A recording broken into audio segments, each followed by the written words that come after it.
Celso. Cheirosa, gostosa, deliciosa.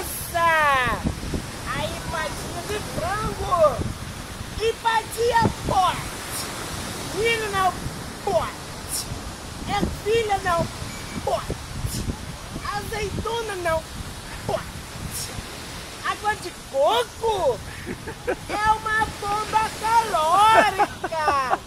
Água de coco não pode. Chinelinho da escola pode. E alface? Alface? Tá gostosinha. Tá gostosinha. A empadinha de frango. Empadinha pode. Milho não pode.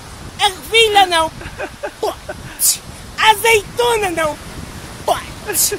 Palmitinho é uma bomba calórica. Palmitinho não pode.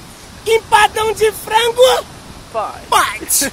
O rico, o pobre, o empregado, o desempregado, o fazendeiro, o empresário, o vereador, todo mundo pode comprar, porque empadinha pode. Valeu.